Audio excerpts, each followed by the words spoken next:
નમસ્તે વિદ્યાર્થી મિત્રો, આજની ઓનલાઈન કક્ષાની અંદર તમારા બધાનું ફરીથી સ્વાગત છે. અને આપણે બધા જ અત્યારે કાવ્યપ્રકાશ છે, મમ્મટાચાર્યકૃત કાવ્યપ્રકાશનો જે અભ્યાસ છે એ કરી રહ્યા છીએ. તો આપણે આગળના લેક્ચરોની અંદર જોયું, કાવ્યપ્રકાશ છે એ ગ્રંથની માહિતી આપણે બધાએ મેળવી. પછી એના કર્તા એટલે કે આચાર્ય મમ્મટના જીવન વિશેની માહિતી આપણે જોઈ અને એનો જે સમય છે એની માહિતી આપણે જોઈ. તો હવે આપણે સાથે સાથે કાવ્યપ્રકાશની અંદર કાવ્યના 6 સંપ્રદાયો છે એની પણ માહિતી છે એ મેળવવાની છે. એ જે 6 સંપ્રદાયો છે એનો પણ અભ્યાસ આપણે કરવાનો છે. તો આપણે પહેલાં તો એ 6 સંપ્રદાય ક્યાં ક્યાં છે અને એના પ્રવર્તક કોણ છે, એટલે કે એના કર્તા છે એ કોણ છે, એ આપણે સૌથી પહેલાં તો એ જાણવાનું છે. તો તમે બધા સાથે સાથે નોટ પણ કરતા જજો. 6 સંપ્રદાયોના નામ અને એના કર્તા કોણ છે એ પણ તમે બધા નોટ કરતા જજો. પછી આપણે એનું વિશિષ્ટ અધ્યયન એટલે કે એક સંપ્રદાય છે એનું આપણે માહિતી છે એ મેળવશું. તો સૌપ્રથમ આપણો છે રસ સંપ્રદાય. અને રસ સંપ્રદાય છે એના કર્તા છે આચાર્ય ભરતમુનિ. બરાબર, જે સુપ્રસિદ્ધ નાટ્યશાસ્ત્ર જે છે, નાટ્યશાસ્ત્ર નામનો જે ગ્રંથ છે એના રચનાકાર પણ છે અને સાથે સાથે રસ સંપ્રદાય છે એના પણ રચયિતા છે. અને એની સાથે એના પછીનો જે બીજો આપણો સંપ્રદાય છે એ છે અલંકાર સંપ્રદાય. તો આ અલંકાર સંપ્રદાય છે એના રચનાકાર છે આચાર્ય ભામહ, કે જેણે અલંકાર નામનો જે એક ગ્રંથ છે એ પણ સરસ મજાનો ગ્રંથ છે એની પણ રચના કરી છે. અને સાથે સાથે અલંકાર સંપ્રદાય છે એના પણ એ રચનાકાર છે આચાર્ય ભામહ. એના પછી નો ત્રીજો આપણો સંપ્રદાય છે એ છે રીતિ સંપ્રદાય. તો આ રીતિ સંપ્રદાય છે એના રચનાકાર છે આચાર્ય વામન. અને એણે આચાર્ય વામન છે એણે આ રીતિ સંપ્રદાય છે એ આપેલો છે. અને એણે કાવ્યાલંકાર સૂત્રવૃત્તિ એવો એક ગ્રંથ છે એની પણ સાથે સાથે રચના કરી છે. અને એના પછીનો આપણો આવે છે વક્રોક્તિ સંપ્રદાય. એ વક્રોક્તિ સંપ્રદાય છે એના સ્થાપક એટલે કે એના રચનાકાર આચાર્ય કુંતક છે. અને એણે વક્રોક્તિ જીવિતમ એવો એક ગ્રંથ પણ લખ્યો છે. એના પછીનો આપણો પાંચમો જે સંપ્રદાય છે એ છે ધ્વનિ સંપ્રદાય. અને ધ્વનિ સંપ્રદાય છે એના રચનાકાર છે આચાર્ય આનંદવર્ધન, જે ધ્વન્યાલોક ગ્રંથ છે એના પણ કર્તા છે. એટલે કે ધ્વન્યાલોક નામનો એક ગ્રંથ છે એની પણ એને રચના કરી છે. અને ધ્વનિ સંપ્રદાયના પણ એ પ્રવર્તક છે એટલે કે રચનાકાર છે આચાર્ય આનંદવર્ધન. એના પછીનો આપણો છઠ્ઠો અને છેલ્લો સંપ્રદાય છે એ છે ઔચિત્ય સંપ્રદાય. ઔચિત્ય સંપ્રદાય છે એના સ્થાપક છે ક્ષેમેન્દ્ર, આચાર્ય ક્ષેમેન્દ્ર, જેમણે ઔચિત્ય સંપ્રદાય પણ આપ્યો છે. અને સાથે સાથે ઔચિત્ય વિચાર ચર્ચા નામનો જે ગ્રંથ છે એ પણ એણે લખેલો છે. તો આવી રીતે આપણા ટોટલ 6 સંપ્રદાયો થયા. અને 6 સંપ્રદાયના અલગ અલગ આચાર્યો એટલે કે 6 સંપ્રદાયના અલગ અલગ પ્રવર્તક છે એનો પણ આપણે પરિચય જોયો. બરાબર, તો હવે આપણે એક જે સંપ્રદાય છે એને વિસ્તારથી જોશું. તો આપણે સૌપ્રથમ જોયું હતું એ છે આપણો રસ સંપ્રદાય. તો આપણે રસ સંપ્રદાયની અંદર આપણને બધાને હમણાં જોયું તો આપણને ખબર છે કે રસ સંપ્રદાય છે એના કર્તા કોણ છે. તો કે રસ સંપ્રદાય છે એના કર્તા છે આચાર્ય ભરતમુનિ. બરાબર, આચાર્ય ભરતમુનિ છે એને દેવતાઓના નાટકકાર તરીકે પણ ઓળખવામાં આવતા હતા. બરાબર, અને આચાર્ય ભરતમુનિ છે એણે આ જે રસ સંપ્રદાય છે એનો સૌથી પ્રાચીન હોય એવું આપણને અહીંયા જાણવા મળે છે. કારણ કે આ સંપ્રદાયની સ્થાપના છે એ આપણા નાટ્યશાસ્ત્ર છે એના સુપ્રસિદ્ધ રચયિતા એટલે કે ભરતમુનિ છે એણે કરી છે. બરાબર, એ વસ્તુ છે એ અહીંયા નોંધવું ઘટે છે. કેમ કે રાજશેખર છે એ તેના કાવ્યમીમાંસા નામનો જે ગ્રંથ છે એ ગ્રંથમાં સંપ્રદાયના સ્થાપક તરીકે નંદિકેશ્વરનો ઉલ્લેખ કર્યો છે. બરાબર, પરંતુ આ જે નંદિકેશ્વરનો અહીંયા કોઈ પણ ગ્રંથ છે એ આપણને ઉપલબ્ધ થતો ન હોવાથી આ જે રસ વિષયક સર્વપ્રથમ જે ચર્ચા કરવામાં આવે છે તો એ કોની ચર્ચા કરવામાં આવે છે તો કે નાટ્યશાસ્ત્રમાં જ ઉપલબ્ધ થતી હોવાથી આચાર્ય ભરતનો જ આ સંપ્રદાય છે, બરાબર. અને આના આદ્ય પ્રવર્તક એટલે કે ભરત મુનિને જ માનવામાં આવે છે, બરાબર. નાટ્યશાસ્ત્રની અંદર જ સૌપ્રથમ આપણને રસ છે એ વિષયક વાતો છે એ જાણવા મળી છે, રસનો ઉલ્લેખ છે ત્યાં કરવામાં આવેલો છે. એટલા માટે થઈ અને આ જે રસ સંપ્રદાય છે એના આદ્ય પ્રવર્તક કોને માનવામાં આવે છે તો કે ભરત મુનિને જ માનવામાં આવે છે.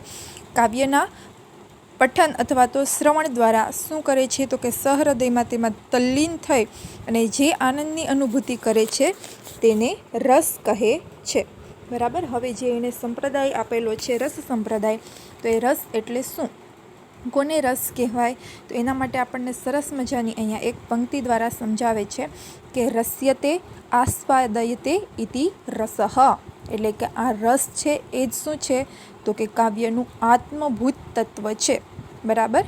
અને આ રસ સંપ્રદાયનો કેન્દ્રવર્તી સૂત્ર, બરાબર. હવે આ જે સૂત્ર છે એ પણ તમારે બધાએ નોટ કરી લેવાનું છે, કેમ કે દરેક સંપ્રદાયની અંદર દરેક આચાર્યએ એનું લક્ષણ બતાવ્યું છે, બરાબર. કેમ કે એણે જે રસ છે અથવા તો જે સંપ્રદાય છે એનો સ્વીકાર કર્યો છે, બરાબર. તો એ શા માટે એનો સ્વીકાર કરે છે, જેવી રીતે અત્યારે આપણે રસ સંપ્રદાય છે એ જોઈ રહ્યા છે, તો રસ છે એને શા માટે એણે આવો રસ સંપ્રદાય છે લીધો અને કાવ્યની અંદર એની જરૂરિયાત છે એ બતાવી, તો એ દર્શાવતું આપણને અહીંયા એક સૂત્ર છે એ દરેક સંપ્રદાયની અંદર દરેક આચાર્યો છે એ કહે છે. એટલા માટે થઈ અને આપણે એ સૂત્ર એટલે કે એનું લક્ષણ છે, એ લક્ષણ પણ આપણે સાથે સાથે યાદ કરવાનું હોવાથી તમે બધા એના જે લક્ષણો છે એ પણ નોટ કરતા રહેશો. તો એમાં જે રસ સંપ્રદાય છે એનું લક્ષણ એટલે કે એનું જે સૂત્ર છે એ આપણને અહીંયા આપવામાં આવેલું છે. તો એનું સૂત્ર છે કે વિભાવાનુભાવ વ્યભિચારી સંયોગાત રસ નિષ્પત્તિ, બરાબર. આવું આપણને અહીંયા સૂત્ર આપેલું છે, જેનો અર્થ થાય છે કે વિભાવ, અનુભાવ અને વ્યભિચારી ભાવોના સંયોગથી રસ નિષ્પત્તિ થાય છે, બરાબર. આવો આપણને અહીંયા એનો અર્થ બતાવવામાં આવ્યો છે. એટલે કે ભરત મુનિએ નાટ્યશાસ્ત્રના 6 અને 7મા અધ્યાયની અંદર અનુક્રમે રસ અને ભાવોનું સવિસ્તર વિવેચન કર્યું છે. ભરત મુનિનો જે નાટ્યશાસ્ત્ર નામનો ગ્રંથ છે એમાં એણે 6 અને 7મા અધ્યાયની અંદર રસ અને ભાવ આ બંનેનું વિવેચન છે એણે કરેલું છે. અને માનવ હૃદયની અંદર કેટલાક ભાવો છે એ નિત્ય રૂપે રહેલા હોય છે અને એને સ્થાયી ભાવ કહેવાય છે. જેવી રીતે આપણા સ્વભાવથી જ ઘણા એવા ભાવો છે એ આપણા સ્વભાવની અંદર જ રહેલા હોય છે, જેને આપણે સ્થાયી ભાવ તરીકે ઓળખવામાં આવતા હોય છે. અને આ ભાવો છે એ સામાન્યતઃ સુષુપ્ત અવસ્થામાં હોય છે અને અનુકૂળ ઉદ્દીપન મળતા તે જાગૃત થઈ છે, બરાબર. એટલે કે આ ભાવો છે એ આપણને સુષુપ્ત અવસ્થામાં હોય છે, એટલે કે તુરંત જ આપણને દેખાતા નથી. એટલે કે કોઈ પણ ભાવ છે એ આપણા ચહેરા ઉપર તરત જ પ્રગટ નથી થઈ જતા, એને કોઈ અનુકૂળ ઉદ્દીપન મળતા એ જાગૃત થઈ ઉઠે છે. એટલે કે જેવી રીતે આ જે સ્થાયી ભાવો છે, બરાબર, એ રસાનુભૂતિની અંદર જ્યારે તે પરિણમે છે ત્યારે એ ઉત્પન્ન થાય છે, બરાબર. એટલે કે આપણને હાલતા ચાલતા વ્યવહાર કરતાં એ જો કોઈ આપણને જેવા માણસોના આપણે સંપર્કમાં આવીએ છીએ ત્યારે એવા ભાવ છે એ આપણી અંદર પ્રકટ થાય છે, બરાબર. અને આ જે સ્થાયી ભાવો છે એની સંખ્યા 8 છે. રતિ, શોક, હાસ, ક્રોધ, ઉત્સાહ, વિસ્મય, ભય અને જુગુપ્સા, બરાબર. આ જે ભાવો છે એ અનુક્રમે આવી રીતે છે જે આપણે રસ કીધેલા છે, બરાબર. ને આપણા કાવ્યની અંદર જે રસો બતાવેલા છે એ રસોની સંખ્યા છે એ પણ 8 છે, બરાબર. પરંતુ પાછળથી એક રસ છે એ ઉમેરવામાં આવ્યો હતો, એટલા માટે થઈ અને આ જે રસોની સંખ્યા છે એ 9 માનવામાં આવે છે, બરાબર. પણ અમુક વિદ્વાનો છે એને માને છે અને અમુક છે એ પાછળથી એનો ઉમેરો થયેલો છે, એટલે અમુક છે એને નથી માનતા, બરાબર. તો અમુક માને છે તો એ 9 એની સંખ્યા માનવામાં આવેલી છે અને અમુક એને 8 માને છે. તો એવા જે રસ છે એ કયા છે તો કે શૃંગાર, કરુણ, હાસ્ય, રૌદ્ર, વીર, અદ્ભુત, ભયાનક અને બીભત્સ રસ છે એ નિષ્પન્ન થાય છે, અને જે પાછળથી ઉમેરવામાં આવ્યો હતો એ રસ છે શાંત રસ. બરાબર. તો આવી રીતે આનો ઉમેરો થતાં નવરસ છે એ આપણે સામાન્ય રીતે અહીંયા સ્વીકારેલા છે. બરાબર. અને આ જે નવ રસ છે એના જે સ્થાયી ભાવ છે એ પણ આપણે હમણાં જોયા. આ રીતે રતિ, શોક, હાસ, ક્રોધ, ઉત્સાહ, વિસ્મય, ભય અને જુગુપ્સા. તો આપણા જે અનુક્રમે 9 રસો છે એ 9 રસો છે એ પણ તમારે બધાએ નોટ કરવાના છે કે કેટલા છે એ ક્રમશઃ, અને પછી ક્રમશઃ એના સ્થાયી ભાવ. જેવી રીતે શૃંગાર રસ છે તો એનો સ્થાયી ભાવ શું છે? તો કે રતિ. કરુણ છે તો એનો શોક. હાસ્ય રસ છે તો એનો હાસ. રૌદ્ર છે તો એનો ક્રોધ. વીર છે તો એનો ઉત્સાહ. અદ્ભુતનો વિસ્મય. ભયાનકનો ભય. અને જુગુપ્સા છે એનો બીભત્સ.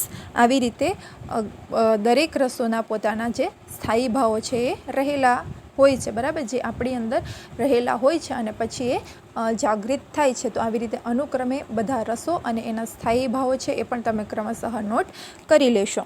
બરાબર. તો આવી રીતે આ જે આલંકારિકો છે એણે બધાએ રસ છે એને સ્વીકાર કરેલો છે, અને આ રસ છે એની કાવ્યનો આત્મા છે એ મનાયો છે. જેવી રીતે શબ્દ અને અર્થની ચમત્કૃતિથી પૂર્ણ હોય કાવ્ય, પરંતુ રસહીન કાવ્યને વાચક છે એ આનંદ આપી શકતું નથી. એટલે એમનું કહેવાનું એવું છે કે જો કોઈ પણ કાવ્ય છે તો એની અંદર કોઈ રસ ના હોય, બરાબર, તો પછી એ કાવ્ય વાંચવામાં આપણને આનંદ આપી શકતું નથી. આટલા માટે થઈ અને આચાર્ય વિશ્વનાથ છે એ કાવ્યની વ્યાખ્યા આપતા લખે છે કે વાક્યમ રસાત્મકમ કાવ્યમ, એટલે કે રસાત્મક જે વાક્ય છે એને જ કાવ્ય કીધેલું છે. બરાબર. અને ભરતમુનિ છે એ અહીંયા રસ સિદ્ધાંતના વિવેચક તરીકે ભટ્ટલોલટ, શંકુક, ભટ્ટનાયક, અભિનવગુપ્ત આદિ પ્રસિદ્ધ છે. આ જેટલા પણ રસ સિદ્ધાંતના વિવેચકોનો અહીંયા ઉલ્લેખ થયેલો છે એના પણ નામ તમે ક્રમશઃ યાદ રાખશો. ભટ્ટલોલટ, શંકુક, ભટ્ટનાયક, અભિનવગુપ્ત. બરાબર. અને કાવ્ય પ્રકાશમાં જે મમ્મટાચાર્ય રસની ચર્ચા કરતા આ વિદ્વાનોના મતથી જ અભિનવ ભારતીના આધારે નિરૂપાયેલા છે. બરાબર. તો આવી રીતે ભારતની જો કે રસમીમાંસામાં મુખ્યત્વે નાટકને અનુલક્ષીને કરવામાં આવેલી છે, તેમ છતાં પણ લગભગ બધા જ આલંકારિકોએ એક યા બીજા સ્વરૂપે કાવ્યમાં પણ રસનું પ્રાધાન્ય છે એ સ્વીકારેલું છે. બરાબર. તો અહીંયા આપણને આ જે રસ સંપ્રદાય છે એનું આપણે વિશિષ્ટ અધ્યયન જોયું, અને એની અંદર કાવ્યના આત્મા છે એને રસ માનવામાં આવે છે એવું પણ આપણે જોયું. બરાબર. તો હવે આપણે બધાએ અહીંયા રસ સંપ્રદાયનું વિવેચન કરેલું છે. બરાબર. અને જોયેલું છે. તો હવે આગળના આપણા જે બીજા સંપ્રદાયો છે એ આપણે નેક્સ્ટ આપણા આવતા લેક્ચરની અંદર જોશું. અને રસ સંપ્રદાયની અંદર જે પણ પોઈન્ટ નોટ કરવાના છે એ બધા તમે નોટ કરી અને એનો સારી રીતે અભ્યાસ કરશો. અને બધા ઘરે રહો, સુરક્ષિત રહો. નમસ્કાર.